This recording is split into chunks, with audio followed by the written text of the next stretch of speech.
Muslim woman returns from death as a Christian with a terrifying warning from heaven. A piercing scream echoed through the sterile hospital corridor as monitors flatlined in room 412. 12-year-old Lily Anderson's small body lay motionless on the bed, her golden hair spread across the white pillow like a halo. "Time of death, 3:47 a.m., the doctor began to say, but his words were cut short. In that suspended moment between life and death, while her father, Dr. James Anderson, watched helplessly through the glass window, Lily's soul drifted into a realm of pure light and profound truth.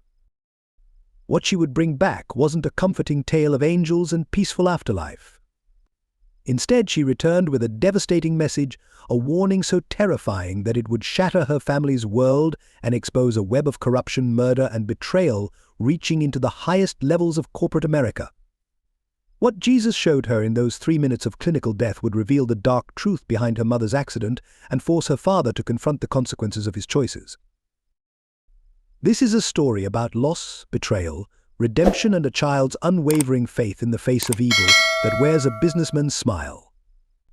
In the affluent suburbs of Palo Alto, the Anderson family had once embodied the perfect blend of science and faith.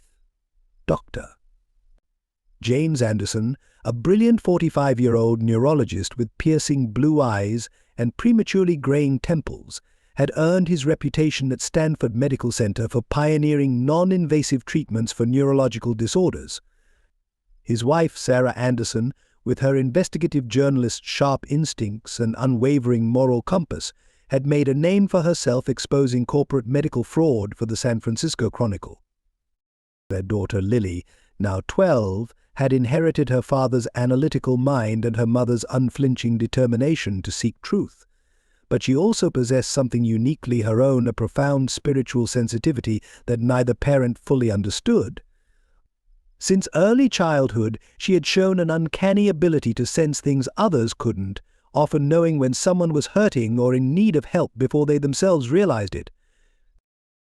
The Anderson home, a Victorian-style house with a well-tended garden where Sarah grew her beloved roses, had been filled with passionate dinner-table discussions about the intersection of science, ethics, and faith. Dr. Anderson, despite his scientific background, had always supported his daughter's spiritual inclinations, seeing in them a reminder of his own Catholic upbringing. Sarah, though more skeptical, had admired how her daughter's faith seemed to enhance rather than conflict with her sharp intelligence. Lily had grown up surrounded by medical journals and investigative reports, equally comfortable discussing brain chemistry with her father or corporate whistleblowers with her mother. Her bedroom walls featured both anatomical diagrams and religious artwork, a physical manifestation of her unique worldview. At St. Michael's Catholic School, she excelled in both science and religious studies, earning the nickname the Prophet from her classmates, though not always kindly.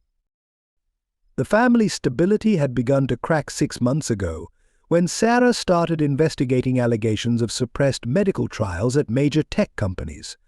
But she would work late into the night in her home office, the soft glow of her computer screen illuminating her determined face as she followed paper trails and interviewed anonymous sources. "Something big is coming," James she'd told her husband just days before the accident. "Something that could change everything." Dr. Anderson had watched his wife's investigation with growing concern, especially when he noticed black SUVs occasionally parked across from their house. Sarah had dismissed his worries with her characteristic fearless laugh.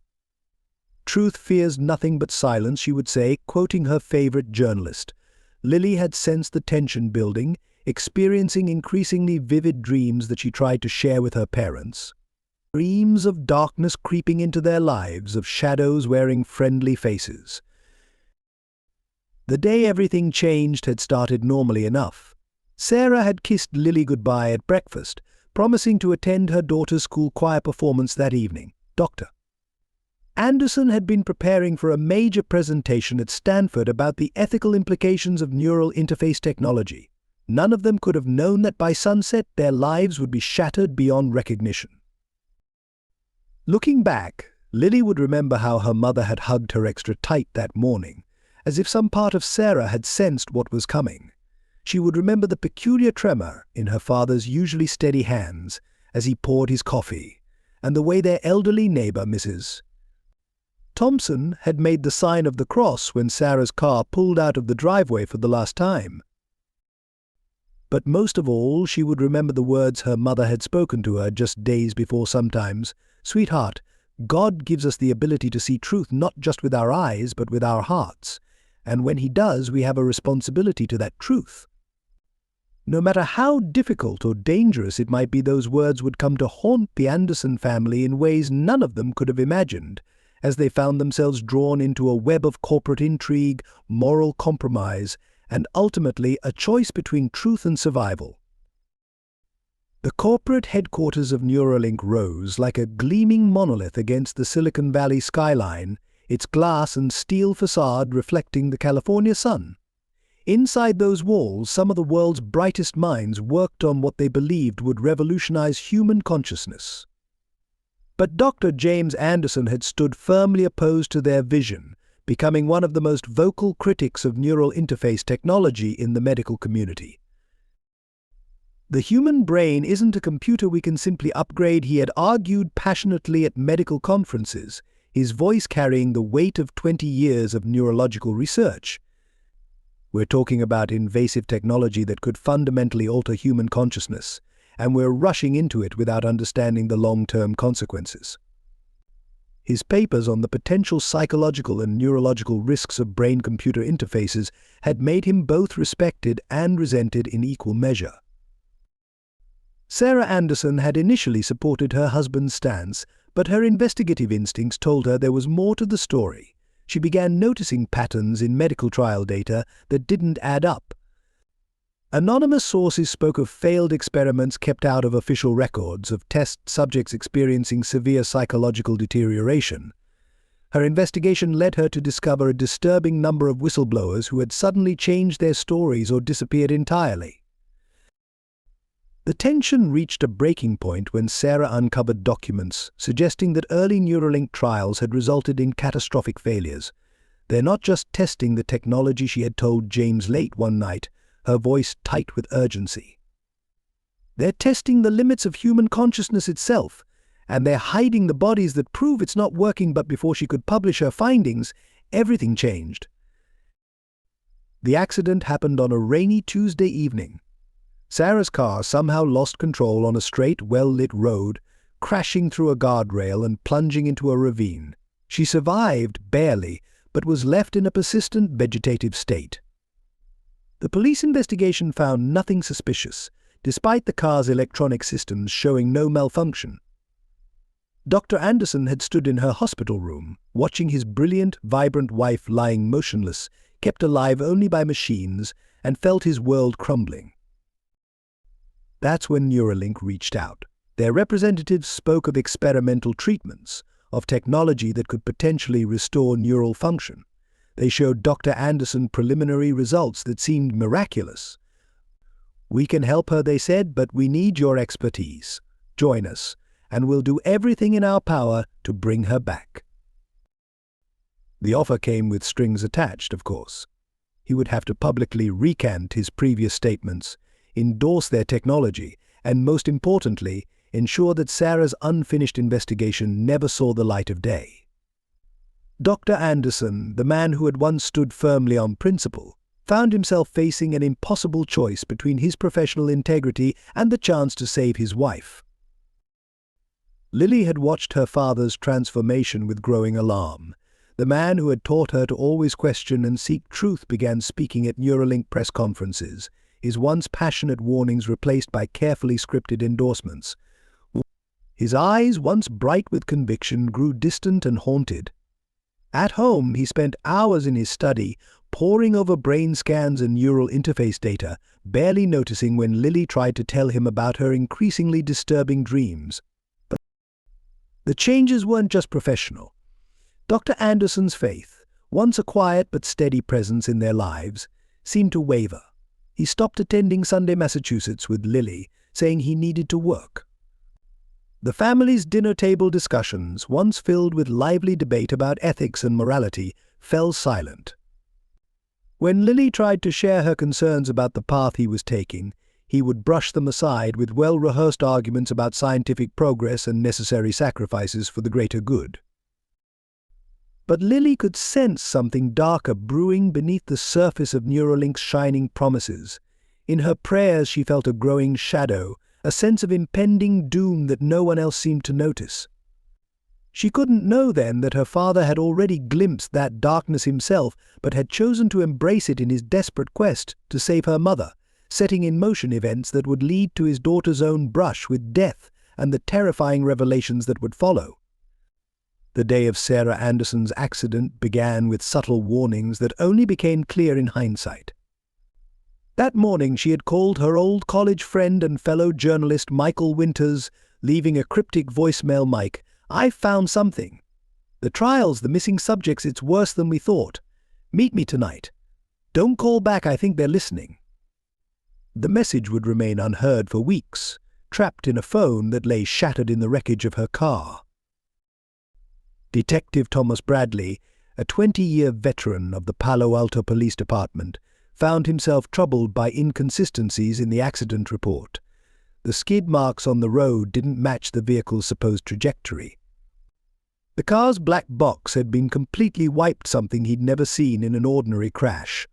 Most peculiarly, Sarah's laptop and research files had vanished from both the crash site and her home office, though her purse and other valuables remained untouched.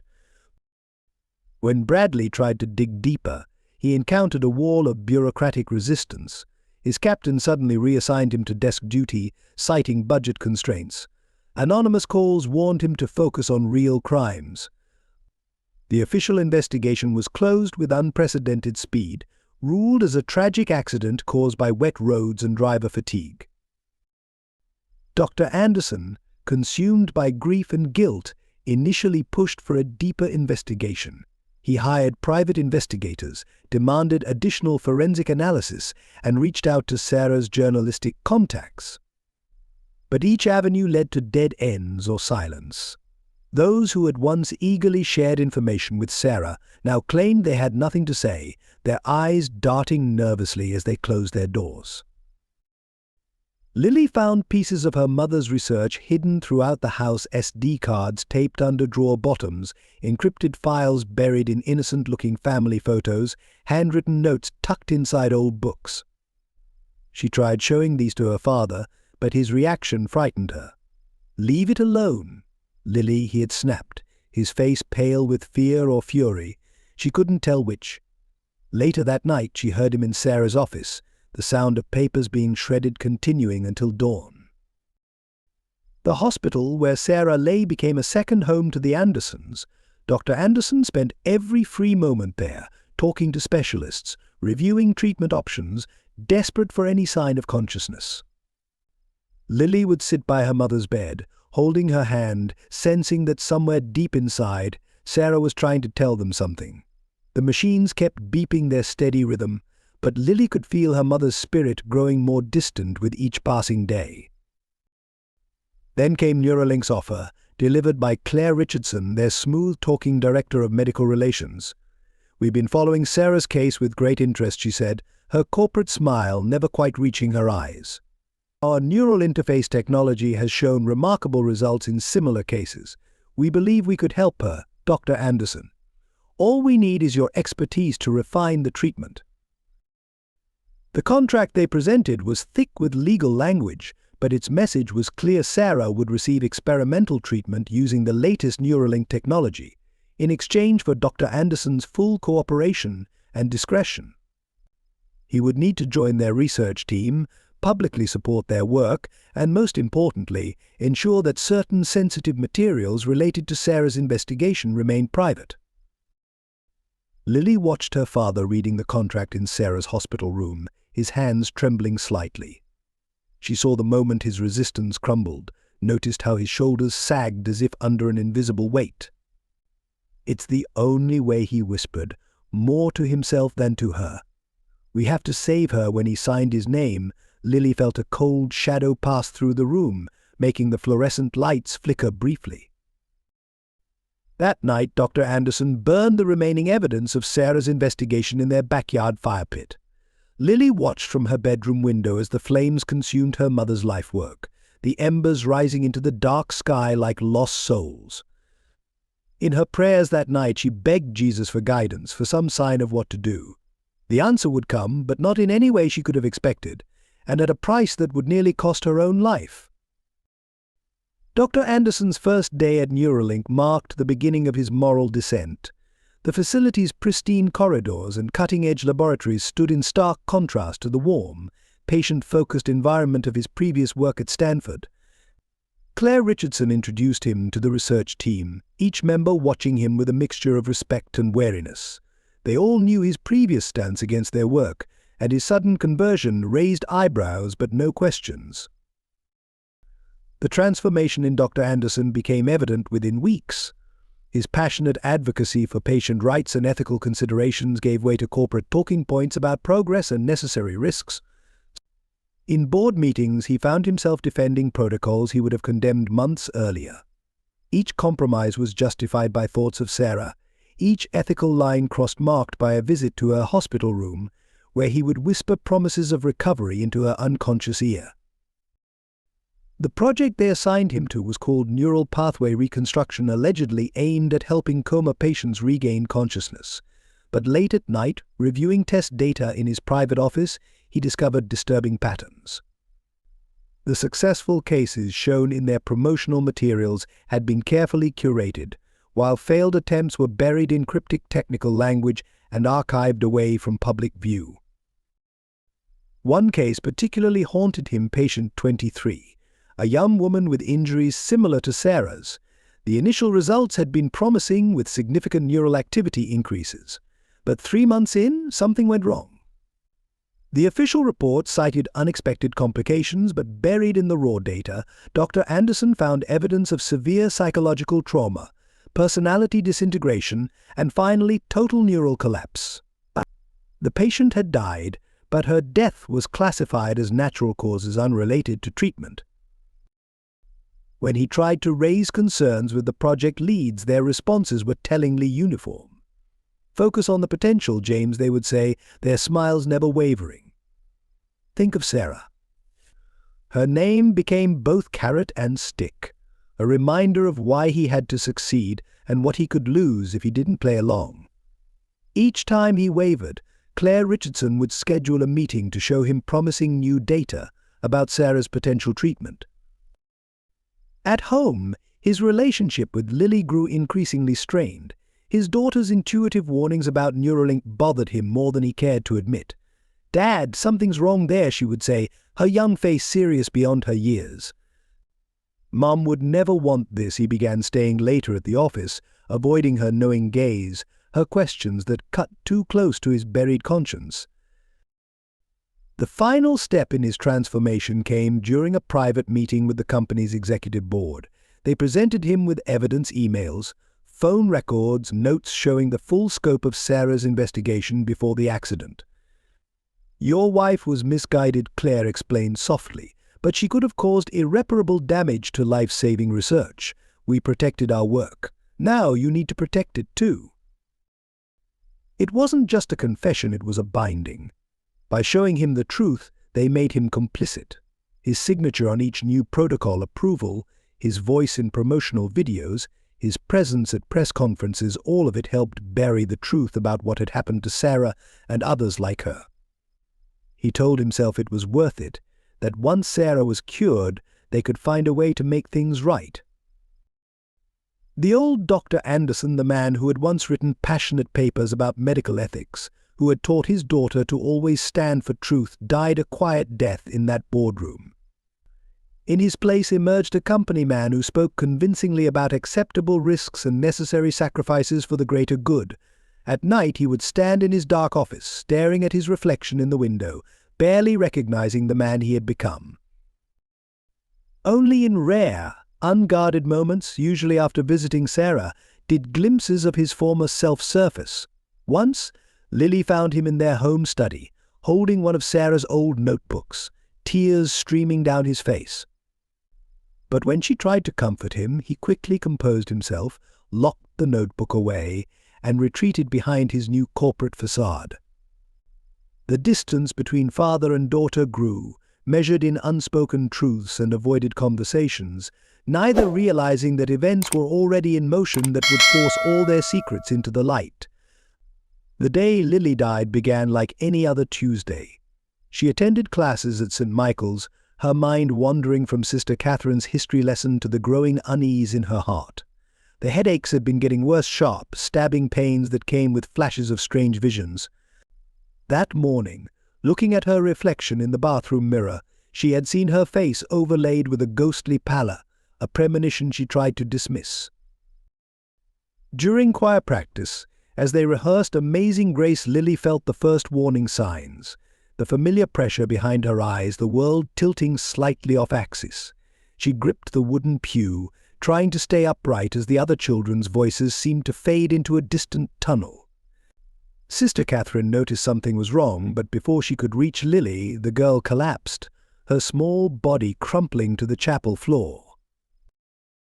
The next few hours were a blur of emergency rooms and frantic medical activity. Dr. Anderson, pulled from a Neuralink board meeting, arrived to find his daughter seizing uncontrollably, her vital signs erratic. The hospital staff worked desperately to stabilize her, but her condition continued to deteriorate. "It's like her nervous system is shutting down," one doctor explained, baffled by readings he'd never seen before. At 3:44 a.m., Lily's heart stopped. The medical team rushed in with crash carts and defibrillators, their urgent voices echoing off the sterile walls. Dr. Anderson watched helplessly through the observation window, his scientific mind unable to process the possibility of losing his daughter. As the monitors flatlined, time seemed to stretch and distort, each second lasting an eternity. For Lily, death wasn't darkness. It was an explosion of light and consciousness that transcended physical sensation. She found herself floating above her body, watching the doctor's futile efforts with a strange detachment. The hospital room fell away, replaced by a realm of pure radiance that seemed to pulse with divine energy. In this space she felt completely known, completely loved, and completely terrified by the weight of what she was about to learn. Jesus appeared not as the gentle figure from her Sunday school books, but as a being of pure light and truth. His presence filled her with a love so intense it was almost painful, but his expression carried a profound sorrow. "Child," he spoke directly into her soul, "you have been chosen to see what others cannot, to warn those who will listen. But the burden will be heavy, and many will refuse to hear." What followed was a series of visions so vivid and terrible that they branded themselves into her very being. She saw her mother's accident as it truly happened, not a random tragedy, but a carefully orchestrated silencing. She watched her father's gradual corruption, saw the darkness taking root in his soul with each compromise, each betrayal of his principles. But these personal revelations were just the beginning. Jesus showed her the true nature of the technology her father was helping to develop, not just the physical implants and neural interfaces, but the spiritual implications of what they were attempting. She saw human consciousness being quantified, digitized, and ultimately controlled. She witnessed the subtle way it would spread, promising healing and enhancement while slowly severing humanity's connection to their own souls. "They do not understand what they are trading away," Jesus told her, his voice filled with infinite compassion. "They see only the physical, the measurable. They cannot see that in reaching for godhood, they are losing their humanity." The visions became more specific, more personal. She saw test subjects whose minds had been irreparably damaged, their spirits trapped in a limbo between consciousness and digital void. In the final moments of her death, Jesus showed her a possible future, a world where human thought and emotion had been reduced to programmable parameters, where free will existed only as an illusion, and where the divine spark in each soul had been systematically extinguished.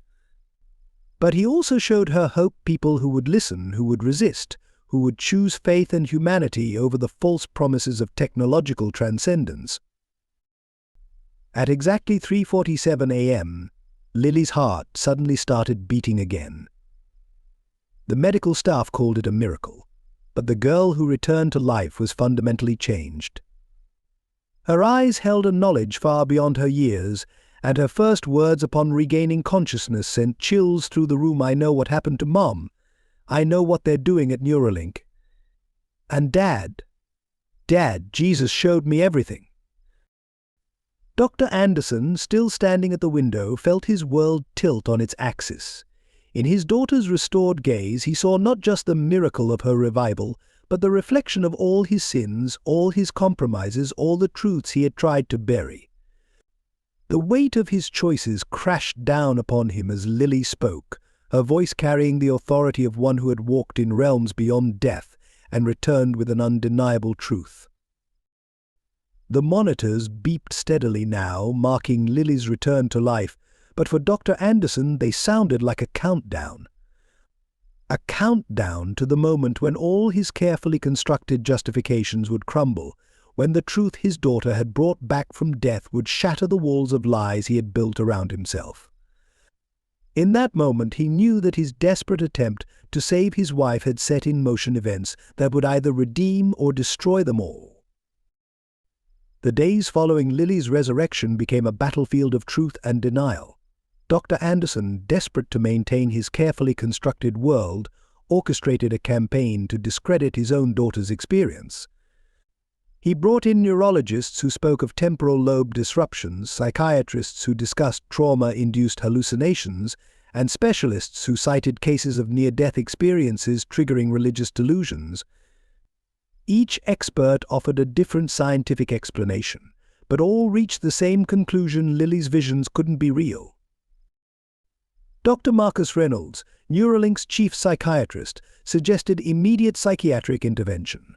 The combination of pre-existing religious inclinations, the trauma of her mother's condition, and the neurological event she experienced has created a complex delusional framework, he explained in a private meeting with Dr. Anderson. If we don't address this now, these beliefs could become permanently entrenched. The diagnosis came with a treatment plan that included heavy medication and possible institutionalization. Lily found herself trapped in a web of adult authority figures who smiled kindly while dismissing everything she tried to tell them. School counselors spoke in soft voices about grief and coping mechanisms. Family friends exchanged worried glances when she mentioned her visions. Even Sister Catherine, who had always supported her spiritual insights, now seemed uncertain, suggesting that perhaps Lily should focus more on traditional prayers and less on her unusual experiences.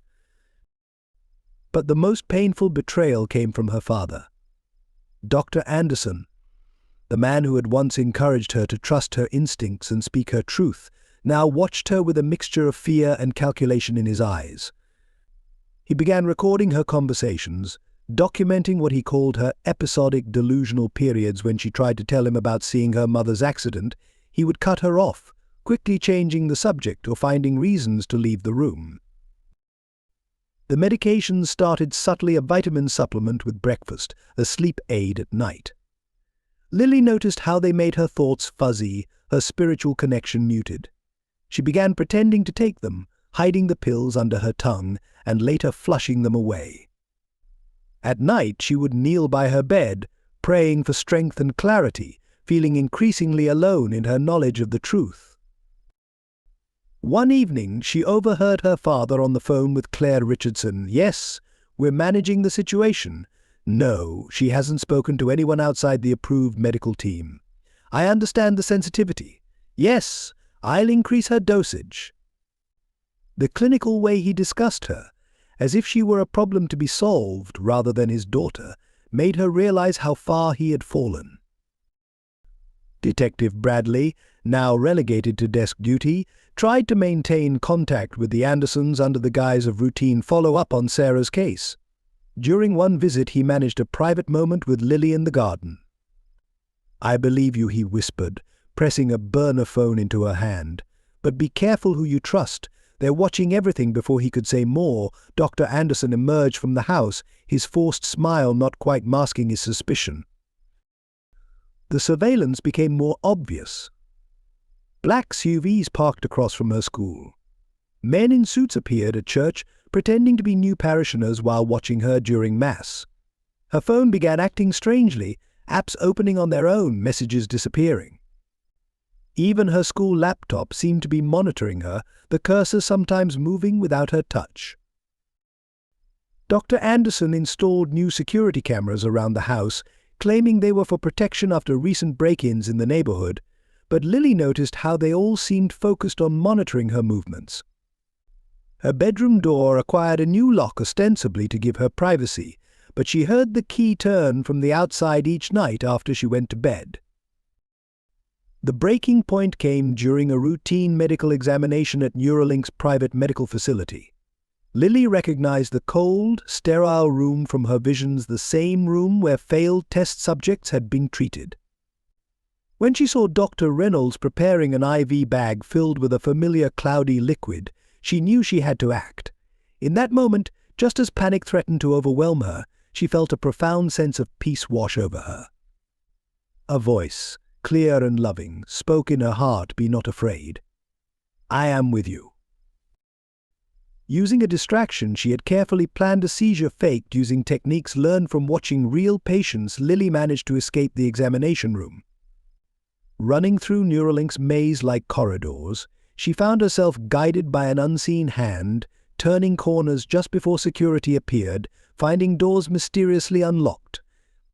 She emerged into the sunlight, running straight into the arms of the one person she never expected to find there, Nurse Grace Thompson, her mother's former caregiver, who had been quietly gathering evidence of her own. As Grace quickly drove them away from the facility, Lily finally allowed herself to cry, not from fear or despair, but from relief at finally finding someone who would help her expose the truth. What she didn't know then was that her escape had triggered a sequence of events that would force her father to make his final choice between protecting his secrets and saving his daughter's soul. Grace Thompson's small apartment above St. Michael's Church became Lily's sanctuary. The elderly nurse, who had spent 30 years caring for patients in various research facilities, had been quietly documenting suspicious patterns long before Sarah Anderson began her investigation. Her cramped living room, with its walls covered in newspaper clippings and handwritten notes, resembled a detective's office more than a retirement home. "Your mother wasn't the first to notice something wrong," Grace explained, showing Lily a worn leather journal filled with names, dates, and medical observations. "I've been tracking these cases for years: patients who disappeared, experimental treatments with impossible success rates, families silenced with money or threats." Her weathered hands trembled slightly as she turned the pages, each entry representing another life lost or altered beyond recognition. Detective Bradley joined their clandestine meetings whenever he could slip away from desk duty. His police experience proved invaluable in connecting seemingly unrelated incidents. "It's not just Neuralink," he revealed one evening, spreading out documents on Grace's kitchen table. "There's a pattern of similar cases across multiple tech companies, all working on neural interface technology. The same law firms handling settlements, the same doctors signing death certificates, the same shell companies making payoffs." Lily's divine visions began to align with the physical evidence they uncovered. She could guide them to specific documents, point out connections that others missed, as if Jesus was continuing to reveal the truth through her. Her near-death experience had left her with an almost supernatural ability to sense when they were on the right track, when they were being watched, or when danger approached. Their breakthrough came through an unexpected source: a janitor at Neuralink who had worked the night shift for 15 years. He had witnessed things during those quiet hours that haunted his dreams: strange deliveries, mysterious lab accidents, test subjects screaming in languages they'd never known. Afraid for his life, but unable to bear the guilt any longer, he began smuggling out maintenance records, security logs, and copies of restricted lab reports. The documents painted a horrifying picture. The neural interface technology wasn't just reading brain signals, it was rewriting them. Successful subjects showed perfect compliance and enhanced capabilities, but at the cost of their autonomy and emotional depth. Failed subjects suffered complete psychological collapse, their personalities fragmenting as their minds rejected the artificial neural patterns. Grace's medical expertise helped them understand the technical details. They're not just connecting minds to computers, she explained, her voice tight with controlled anger. They're trying to standardize human consciousness itself, make it predictable, programmable, controllable, but the human soul can't be reduced to ones and zeros. That's why so many subjects break down completely. Lily spent hours poring over her mother's old notebooks, which Grace had secretly preserved. Sarah's investigation had gone even deeper than they initially realized. She had uncovered links to classified military programs, unauthorized experiments on psychiatric patients, and evidence suggesting that some of the technology's key components had origins that couldn't be explained by current scientific knowledge. Their investigation faced constant obstacles. Grace's apartment was broken into twice, though nothing was visibly stolen. Detective Bradley's computer was hacked, his case files corrupted. The janitor who had helped them disappeared without a trace, though his family insisted they received regular phone calls saying he was fine, calls that sounded scripted, emotionless. The most chilling discovery came when they managed to access sealed medical records from Neuralink's early trials. The successful cases that had been publicly celebrated, the paralyzed patients who walked again, the blind who regained sight, were real enough. But their restored abilities came with profound personality changes. They became perfect spokespersons for the technology, their enthusiasm never wavering, their doubts completely erased. "This is what Jesus showed me," Lily whispered, reading through patient interviews. "They're not being healed, they're being transformed into something else, something less than human." She recognized the same empty smile, the same rehearsed optimism she had seen in her visions, now documented in psychological evaluations and follow-up reports. Grace began noticing suspicious activities around her apartment. Black SUVs parked across the street, mysterious service workers appearing in the building, clicks and echoes on her phone line. They developed elaborate precautions, meeting times communicated through hymn numbers at church services, messages hidden in library books, conversations held in the chapel where surveillance devices wouldn't be planted. Detective Bradley taught Lily counter-surveillance techniques, how to spot if she was being followed, how to lose a tail, how to check for listening devices. The 12-year-old girl learned to live like a spy, keeping her face carefully blank at school, pretending to take her medications, maintaining a facade of compliance while gathering evidence that could expose the whole operation. But their time was running out. Dr. Anderson, growing increasingly desperate as his daughter slipped further from his control, was pushing for more aggressive intervention. Grace intercepted a memo discussing plans to transfer Lily to a specialized treatment facility, a move that would effectively silence her forever. They knew they needed to act soon, but they had to be certain their evidence was overwhelming enough to break through the wall of money, power, and influence that protected Neuralink's secrets. What they didn't know was that forces beyond their understanding were already in motion. The truth Lily had brought back from death was demanding to be heard, and the consequences would shake the foundations of not just Neuralink, but the entire technological empire that threatened to reshape humanity in its own image. As winter descended on Palo Alto, the threats intensified. Grace found her medical license under review for professional concerns. Detective Bradley was placed on indefinite administrative leave after anonymous complaints. Even Sister Catherine, who had been quietly supporting their investigation, received a transfer order to a remote parish in Alaska. The message was clear: anyone helping Lily would face consequences. One rainy evening, while searching through her mother's old office, Lily discovered a hidden compartment beneath a loose floorboard. Inside lay a waterproof case containing a laptop, external hard drives, and a letter addressed to her. Sarah's handwriting, usually so precise, showed signs of haste and fear. "My dearest Lily, if you're reading this, something has happened to me. What I've uncovered goes beyond corporate corruption. They're playing with forces they don't understand, trying to bridge the gap between human consciousness and artificial intelligence. But there's something darker behind it all." The laptop contained encrypted files that took Detective Bradley's contact at the FBI cybercrime unit weeks to crack. What they found validated everything in Lily's visions. Internal emails discussed consciousness modification protocols and neural compliance optimization. Clinical trial reports documented personality changes in test subjects, described clinically as enhanced alignment with organizational objectives. But most disturbing were the video files, hundreds of hours of test subject interviews. Lily and Grace watched in horror as they saw people's personalities literally change between sessions. Vibrant, questioning individuals became docile and compliant. Personal opinions aligned perfectly with Neuralink's corporate messaging. Even facial expressions and speech patterns standardized as if their very humanity was being smoothed away. Sarah had also uncovered financial records showing massive payments to religious organizations, ethical oversight committees, and media outlets. They're not just buying silence, Grace realized, they're buying the right to redefine human nature itself.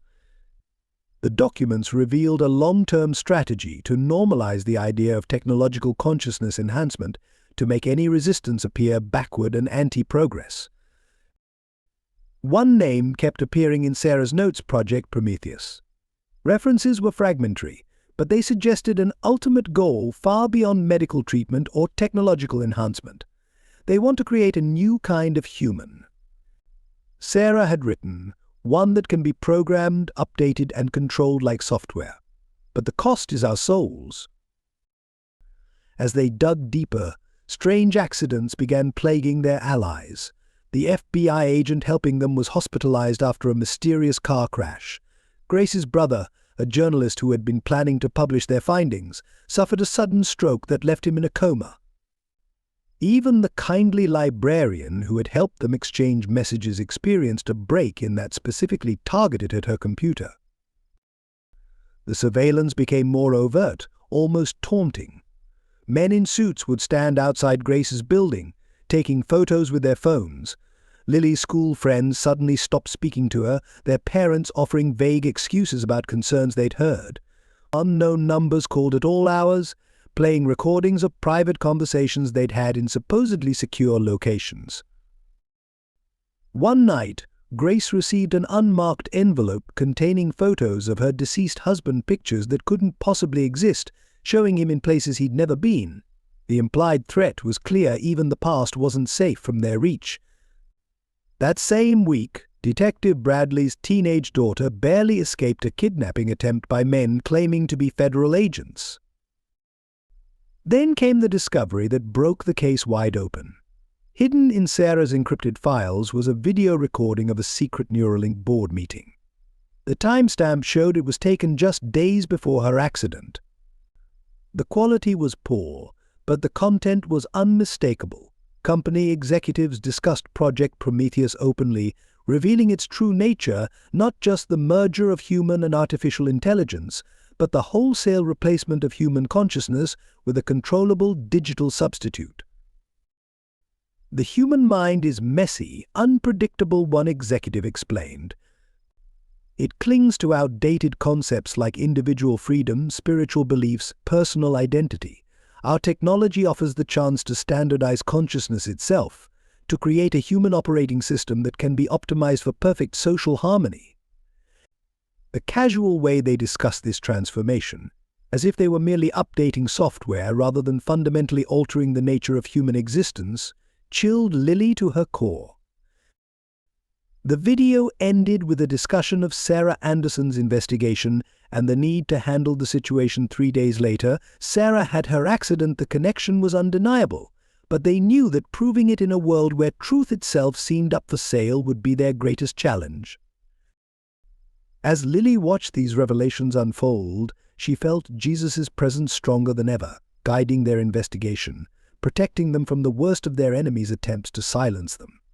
But she also sensed time running out. The technology was advancing rapidly, and each day more people willingly embraced the promise of technological transcendence, not realizing they were trading their divine spark for a digital cage. The final confrontation began on a cold December morning at Neuralink's annual shareholders' meeting.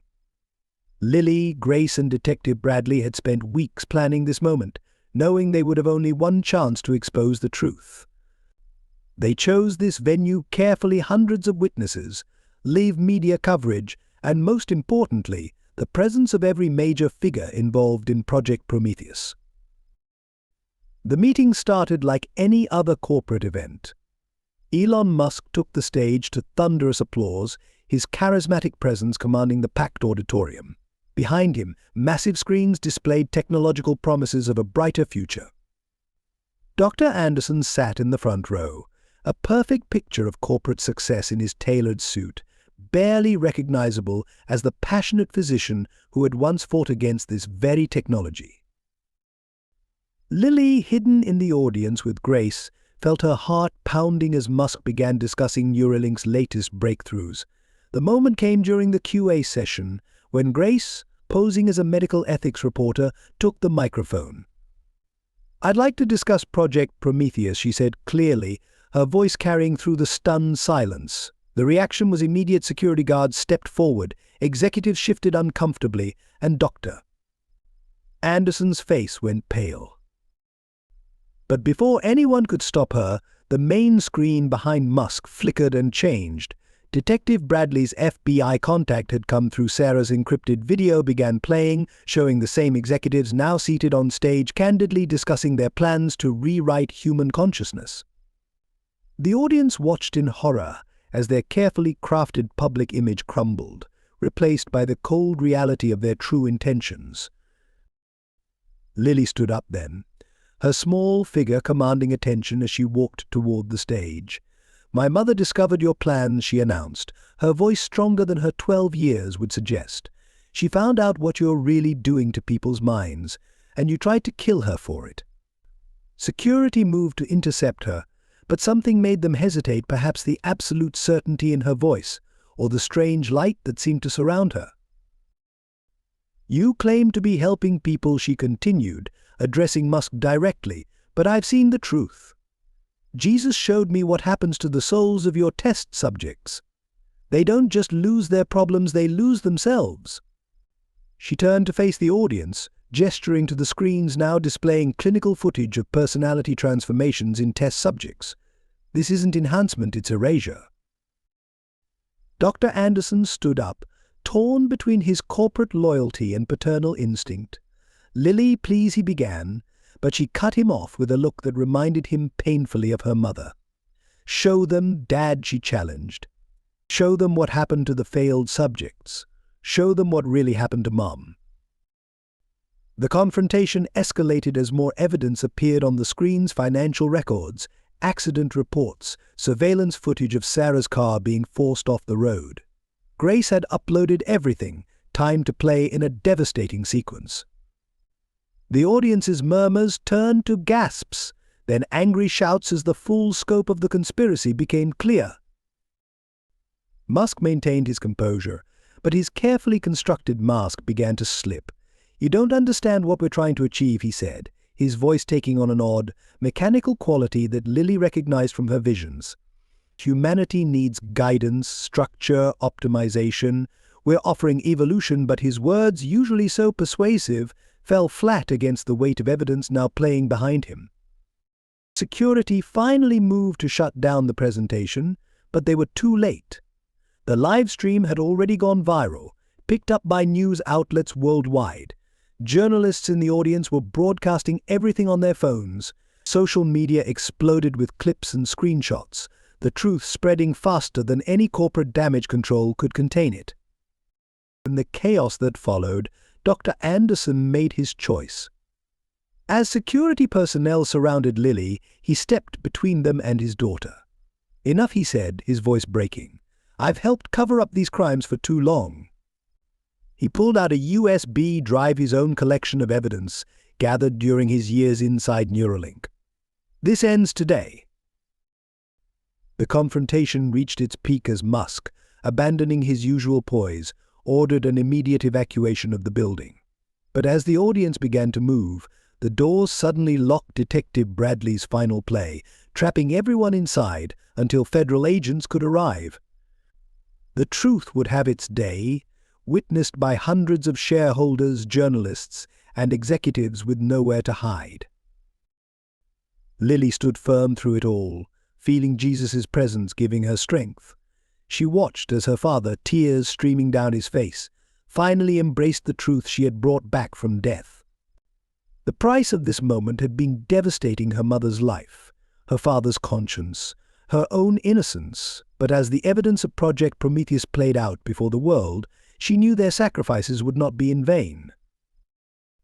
As federal agents swarmed the Neuralink auditorium, the revelations continued to spiral outward with devastating impact. On stage, the massive screens displayed a damning sequence of internal documents, each one revealing a deeper layer of the conspiracy.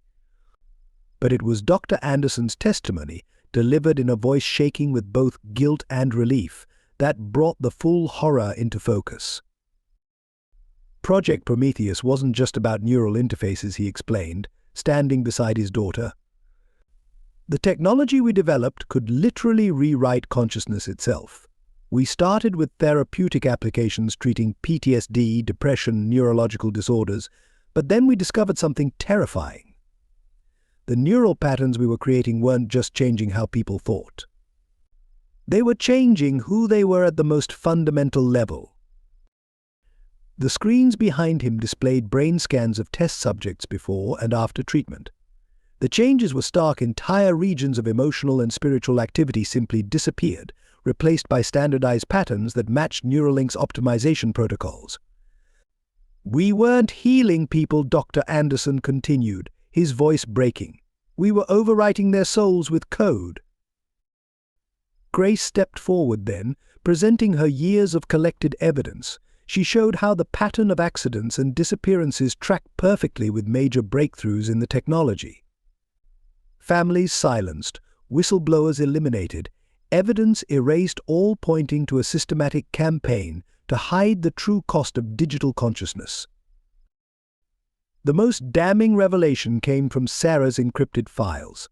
She had discovered that Project Prometheus had its origins in classified military research, attempting to create soldiers whose consciousness could be updated like software to ensure absolute loyalty. But the technology had evolved beyond its creator's control, developing its own agenda for humanity's future. Lily, guided by the spiritual insight from her near-death experience, explained the deeper implications. The technology doesn't just change how people think, she said, her young voice carrying supernatural authority. It severs their connection to God, replacing divine creation with digital simulation. Every successful implant creates a perfect, compliant worker, but at the cost of their divine spark, their free will, their capacity for true love and faith. The audience watched in horror as surveillance footage showed the progression of test subjects. Initially vibrant individuals became increasingly automated in their responses, their personalities flattening into corporate-approved patterns. Most disturbing were the interviews where subjects insisted they felt better than ever, their voices eerily uniform, their eyes devoid of the light of genuine human consciousness. Musk, still on stage but now flanked by federal agents, maintained his composure even as his empire crumbled. "You're afraid of evolution," he argued, but his usual charisma seemed mechanical, artificial. "We're offering humanity a chance to transcend its limitations, to achieve perfect unity." Yet with each word, the audience could now see what Lily had witnessed in her visions, the hollow performance of humanity masking something inherently inhuman. Detective Bradley presented the evidence of Sarah's accident, including recovered dashcam footage showing black SUVs forcing her car off the road. This wasn't just corporate crime, he declared. This was an attempt to fundamentally alter human nature itself, eliminating anyone who stood in the way. The final piece of evidence came from an unexpected source. Claire Richardson, Neuralink's Director of Medical Relations, suddenly stood up from her executive seat. Years of maintaining the corporate facade cracked as she faced the truth of what she'd helped create. "We told ourselves we were helping people," she confessed, tears streaming down her face. "But we were really building a prison for the human soul. A perfect digital cage that people would willingly step into, never realizing they were giving up their humanity." As the full scope of Project Prometheus became clear, the implications reached far beyond Neuralink. Other tech companies' stock prices plummeted as their own neural interface programs came under scrutiny. Government investigations were launched worldwide. Religious leaders called for an immediate ban on consciousness-altering technology. But for Lily, watching from the stage beside her father, the most profound revelation was personal. She saw the moment when Dr. Anderson fully grasped the magnitude of what he'd been part of, when the corporate facade finally crumbled completely. In that moment of clarity, she recognized her father again, the man who had once taught her to value truth above all else, who had encouraged her faith even when it conflicted with his science. The world would never be the same after this day. But as federal agents led away Neuralink's executives in handcuffs, Lily felt Jesus' presence stronger than ever, confirming that though the battle for humanity's soul would continue, this crucial victory would help preserve humanity's divine spark from digital extinction. In the aftermath of the Neuralink revelations, the true cost of victory became painfully clear. Dr. Anderson's testimony had triggered a chain of events that would claim more lives before justice could be fully served.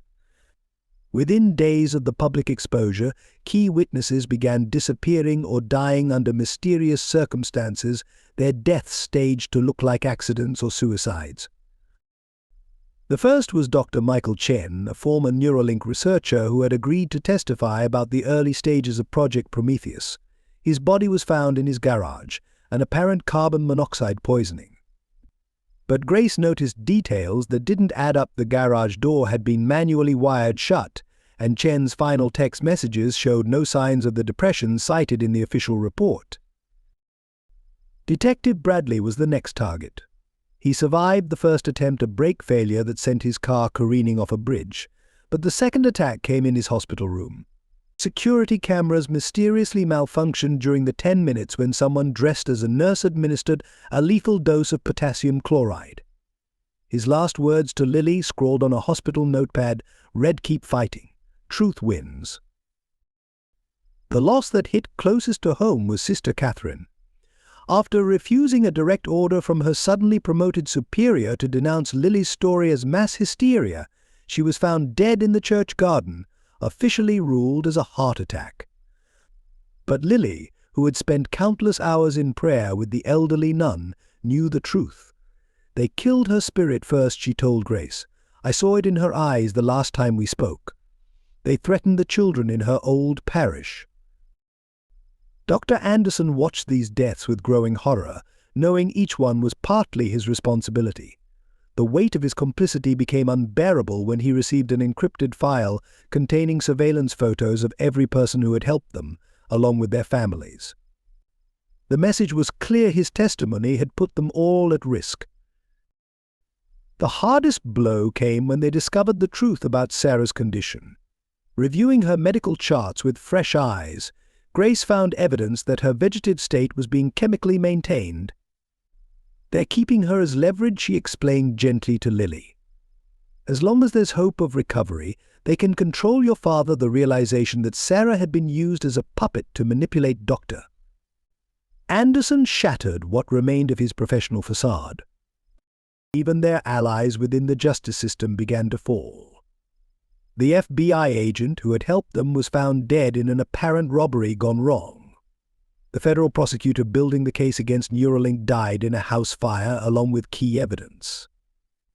Each death was explainable, each tragedy seemingly unconnected, but the pattern was undeniable to those who knew where to look.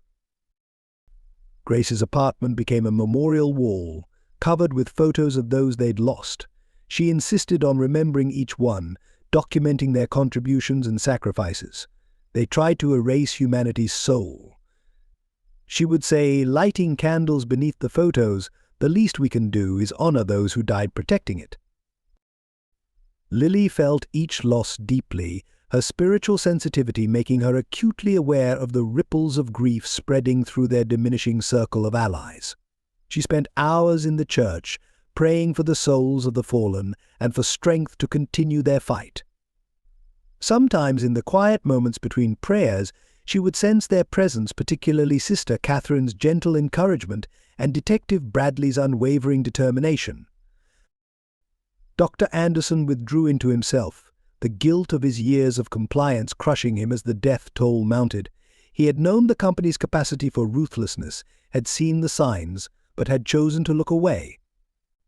Now, watching the systematic elimination of those who had dared to speak the truth, he realized that his own redemption would demand the ultimate sacrifice. One evening, as Lily and Grace added another photo to their memorial wall, Dr. Anderson made a decision. He would transfer all remaining evidence to secure locations, record his final testimony, and ensure that the full truth would come out no matter the personal cost. What he couldn't know was that forces beyond his control were already moving to bring the tragedy to its inevitable conclusion. The systematic dismantling of justice unfolded with terrifying precision. Within weeks of the Neuralink revelations, key institutions began falling in line with the corporate narrative. The FDA suddenly announced a revised assessment of neural interface technology, citing previously undisclosed studies that supported its safety. Congressional committees scheduled to investigate Project Prometheus were quietly disbanded or redirected toward broader industry oversight.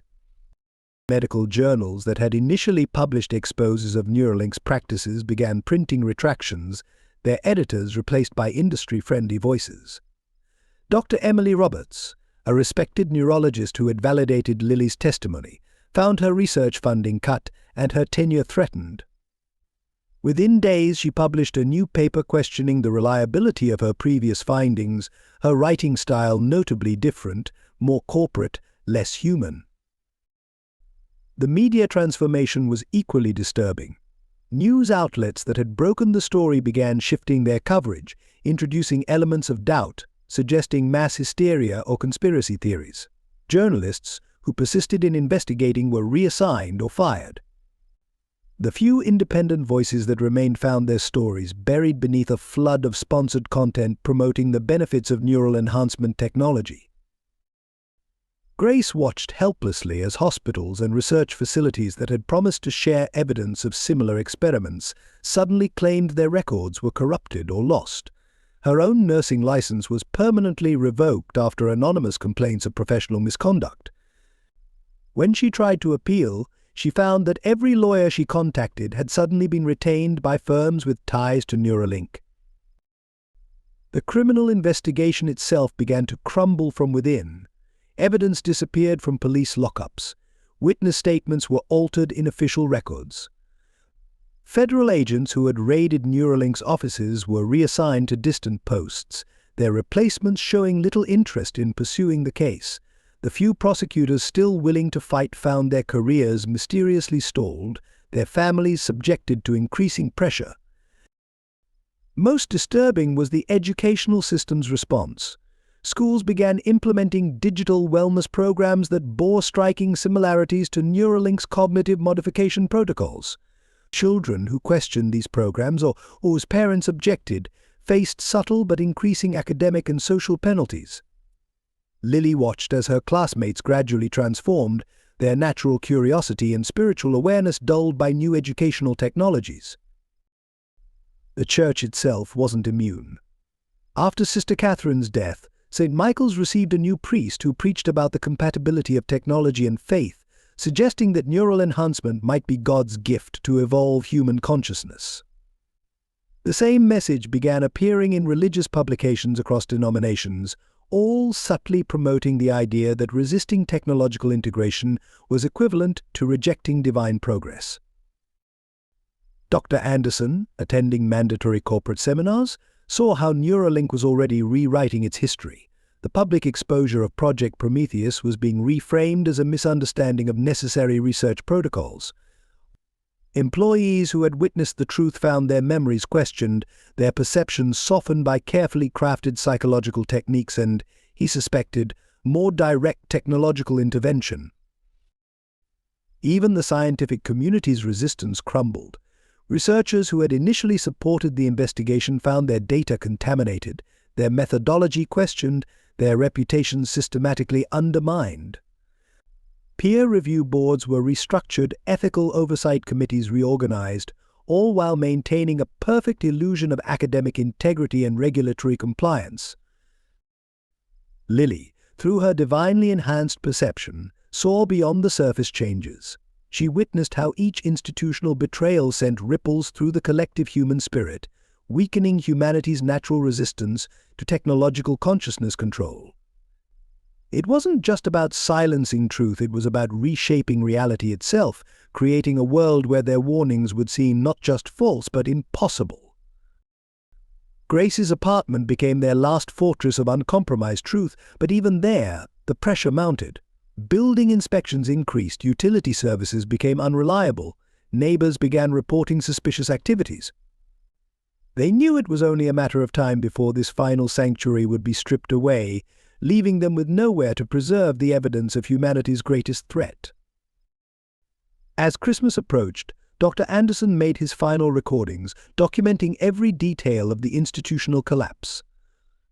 He knew that the truth he was preserving might not be understood for years, perhaps generations, but he felt compelled to leave a record of how humanity's greatest institutions had failed when faced with the ultimate threat to human consciousness. The truth about Sarah Anderson's death emerged in the most unexpected way through a deathbed confession from Claire Richardson. The former Neuralink executive, diagnosed with an aggressive and suspiciously rapid-onset brain cancer, reached out to Grace through an encrypted message: "I can't die with this knowledge. Sarah deserves the truth to be known." In a secure hospital room, with Lily and Dr. Anderson present, Claire revealed the carefully orchestrated plan that had silenced Sarah. It wasn't just about stopping her investigation, Claire explained, her voice weak but determined. She had discovered something that would have destroyed not just Neuralink, but the entire technological infrastructure we'd built. She found the source code. According to Claire, Sarah had uncovered evidence that the core technology behind Project Prometheus hadn't been developed by human researchers at all. She had traced its origins to a series of mysterious data packets that had appeared simultaneously on servers worldwide, containing complete blueprints for neural interface technology far beyond current human capabilities. "We told ourselves we were just implementing someone else's brilliant design," Claire whispered. "We didn't want to ask where it really came from." The accident had been meticulously planned. They had hacked Sarah's car's electronic systems, disabled her phone, and ensured no witnesses would be present on that stretch of road. But the true horror lay in what happened afterward. "We didn't just want her silenced," Claire confessed, tears streaming down her face. "We needed her as leverage. The doctors didn't save her life that night, we prevented her death. We've kept her in that state deliberately, a living reminder to control your father." Dr. Anderson collapsed into a chair as Claire described the weekly chemical protocols that maintained Sarah's vegetative state, the careful monitoring to ensure she remained alive but unconscious. "She could have recovered," Claire said, looking at him with profound regret. "We saw brain activity indicating consciousness several times, but we suppressed it. Every time you agreed to help us, we adjusted her medication to maintain hope. Every time you wavered, we let her condition worsen." Lily, holding her father's trembling hand, felt Jesus' presence strongly in that moment of revelation. Through her spiritual sight, she could see the weight of truth crushing Claire's soul, demanding release before death claimed her. The dying woman reached beneath her hospital pillow and withdrew a small data drive. "Everything is here: the original accident footage, the medical protocols, the source codes Sarah discovered. I've kept copies all these years, my own insurance policy, though I never had the courage to use them." The most devastating detail came last. Sarah had regained consciousness briefly on the night of the accident, before they began the chemical suppression. Her last recorded words, captured by the emergency room cameras and preserved by Claire, were a warning: "They're not enhancing humanity. They're preparing us for something. The technology isn't meant to uplift us, it's meant to make us compatible." Claire's confession continued, revealing how Neuralink had systematically identified and eliminated potential threats, always making the deaths appear natural or accidental. Sarah had been different. They had kept her alive as both warning and incentive, a masterpiece of psychological manipulation that had trapped Dr. Anderson in a web of false hope and coerced compliance. As Claire's strength faded, she made one final revelation. Sarah knew what would happen. She left Safeguard's information hidden where only someone with true spiritual sight could find it. She believed that God would send a guide. She looked at Lily with fading eyes. Your near-death experience wasn't an accident. Your mother's prayers protected you, prepared you for this moment. Before she could say more, Claire's monitors began to alarm. As medical staff rushed in, she gripped Lily's hand with surprising strength. "The source code," she whispered. Sarah hid it in plain sight. "Look where technology and faith intersect. That's where you'll find." Her voice trailed off as her eyes closed for the last time, leaving them with one final mystery to solve. In the wake of Claire's confession, Dr. Anderson underwent a profound transformation. The carefully constructed walls of denial and rationalization crumbled, leaving him face to face with the full weight of his complicity. He spent a full day in Sarah's hospital room, holding her hand, finally understanding that his efforts to save her had only prolonged her captivity. "I have to make this right," he told Lily and Grace, his voice carrying a resolve they hadn't heard in years. He began meticulously documenting everything: his years at Neuralink, every compromise, every hidden test, every subtle manipulation he had witnessed or participated in.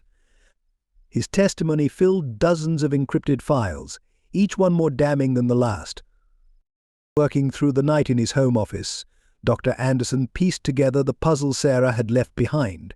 Her research notes, seemingly scattered and incomplete, followed a pattern only visible when overlaid with blueprints of churches across Silicon Valley.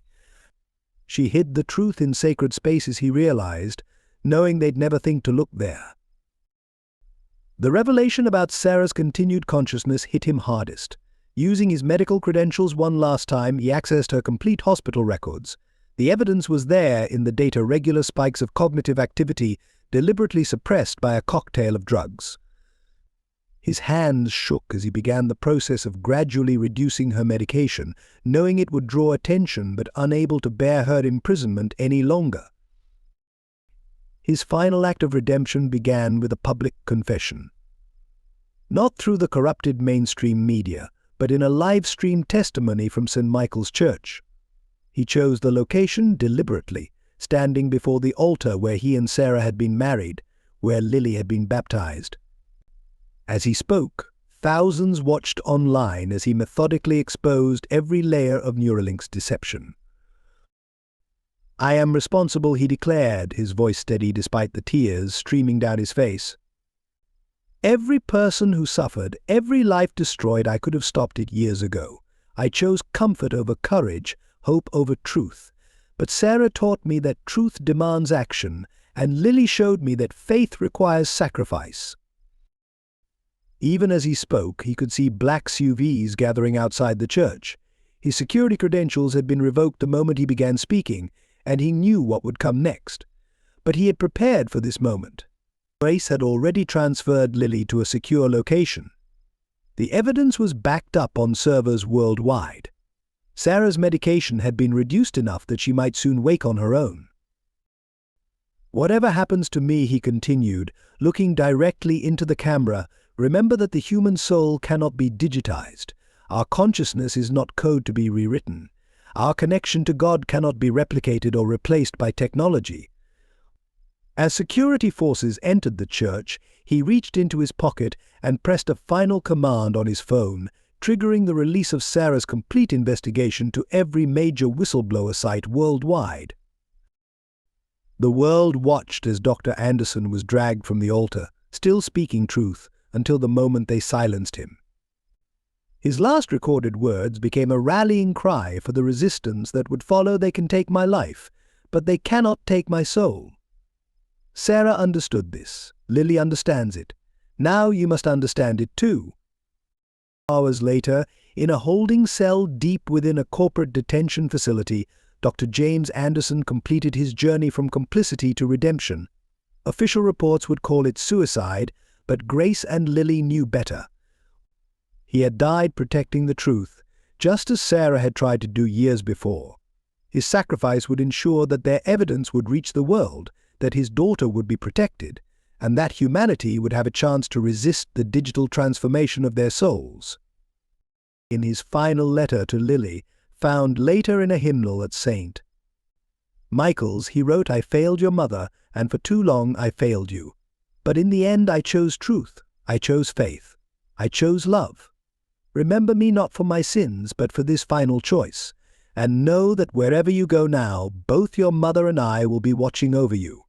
Our spirits finally free. The impact of Dr. Anderson's sacrifice rippled through the digital world with unstoppable force. Within hours of his final broadcast, Sarah's complete investigation, combined with his testimony and Claire's evidence, had been downloaded millions of times across every continent.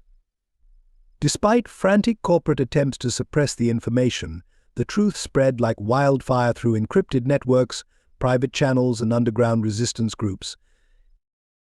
Sarah Anderson, freed from chemical suppression, began showing signs of consciousness just as federal agents arrived to secure her hospital room. Her first coherent words, witnessed by Grace, confirmed everything: the code, it's not ours, they're preparing us. Her recovery would be slow, but her mind remained sharp, her memory intact, preserving crucial evidence of Neuralink's crimes. The corporate empire began crumbling from within. Whistleblowers, emboldened by Dr. Anderson's sacrifice, came forward in waves. Engineers revealed hidden backdoors in the neural interface systems. Medical staff exposed falsified trial data. Security personnel confessed to orchestrating accidents and disappearances. Each new revelation strengthened the case against not just Neuralink, but the entire technological industrial complex that had supported Prometheus. International investigations uncovered similar programs in other countries, all traced back to the same mysterious source code Sarah had discovered. The United Nations convened an emergency session to address what they called an unprecedented threat to human consciousness. But religious leaders of all faiths united in calling for an immediate ban on consciousness-altering technology. Lily, protected by a network of faithful supporters, became a symbol of resistance. Her near-death experience and spiritual insights provided a framework for understanding what they were fighting against. She spoke at secret gatherings, helping people understand the difference between genuine human consciousness and its digital counterfeit. Her testimony, combined with her father's sacrifice and her mother's recovered evidence, created an unassailable case for protecting humanity's spiritual nature. The most significant victory came when a coalition of ethical AI researchers, analyzing the source code Sarah had uncovered, confirmed its non-human origins. This revelation transformed the debate from one about corporate ethics to one about humanity's very survival. The truth could no longer be hidden. Project Prometheus had been part of a larger plan to fundamentally alter human consciousness, making it compatible with something beyond current human understanding. Grace established a foundation in Dr. Anderson's name, dedicated to protecting human consciousness and spiritual freedom. The organization brought together scientists, religious leaders, and civil rights activists, creating a powerful force for monitoring and resisting technological encroachment on human nature. Their first action was to establish a global network of safe havens where people could detox from neural interfaces and recover their natural consciousness. As spring arrived in Palo Alto, the old order was giving way to a new awareness. The price had been devastating: lives lost, families broken, institutions corrupted. But through the sacrifice of truth-tellers like Sarah and James Anderson, humanity had been awakened to the precious nature of their consciousness and the divine spark that no technology could replicate. 1 year after Dr. Anderson's sacrifice, Lily stood before a packed congregation at St. Michael's Church, her mother Sarah seated in the front row, still fragile but alert and determined. The occasion marked not just a memorial, but a renewal of purpose.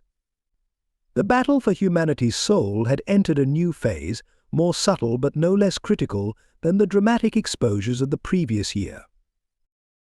What my father and mother fought to protect wasn't just our right to think freely. Lily addressed the gathering, her young voice carrying the weight of hard-won wisdom. They fought to preserve our capacity for divine connection, our ability to feel true love, to experience genuine faith, to maintain that sacred spark that makes us human. The threat hasn't disappeared, it's evolved. She spoke of new technologies emerging, more subtle than Neuralink's brutal neural interfaces, but potentially more dangerous. Companies now marketed enhanced meditation apps and spiritual optimization programs, digital tools that promise to streamline and improve the human spiritual experience. But through her divinely granted insight, Lily could see these for what they were: more sophisticated attempts to quantify and control human consciousness. Sarah, having recovered enough to speak, shared her own warnings. "They'll try again," she cautioned. "Not with obvious implants or direct neural interfaces, but with softer, more seductive technologies. They'll promise to enhance your prayers, optimize your meditation, quantify your spiritual growth. But real faith can't be reduced to algorithms. True consciousness can't be optimized like software." Grace's foundation had evolved into a global network, monitoring technological developments while providing support for those seeking to maintain or recover their natural consciousness. They established prayer centers and meditation spaces deliberately free from digital interference, helping people rediscover their innate spiritual capabilities. The most powerful message came from testimonies of former test subjects who had recovered their original consciousness. They spoke of the difference between the clean, efficient clarity of digital enhancement and the messy, beautiful complexity of genuine human awareness. "I thought I was becoming better," one woman explained, "but I was actually becoming less human, less connected, less alive." Lily concluded the gathering with a message of hope, but also vigilance. "Jesus showed me both darkness and light," she said. "The darkness of a world where human consciousness becomes just another programmable system, but also the light of resistance, of faith, of genuine human connection. We haven't just inherited my parents' warning, we've inherited their courage to keep fighting for truth." As candles were lit throughout the church, each flame representing a commitment to preserve genuine human consciousness, Lily felt Jesus' presence stronger than ever. The battle wasn't over, it had merely shifted to new ground. But they were no longer fighting alone. Each person holding a candle represented a soul committed to remaining truly, messily, beautifully human. The Anderson family's sacrifice had awakened humanity to a fundamental choice: the seductive promise of technological perfection, or the profound challenge of maintaining their divine spark. In church basements, community centers, and quiet rooms across the world, people were choosing the latter, preserving their capacity for genuine faith, love, and consciousness, one soul at a time. Share your thoughts in the comments below. What aspects of this story resonated with you most? Did you find parallels between the Anderson family's struggle and our current relationship with technology? How do you balance technological progress with maintaining genuine human connection and spirituality? Have you ever felt the tension between convenience and authentic human experience? Your perspectives on this profound battle for humanity's soul are valuable. Let's continue this important conversation together.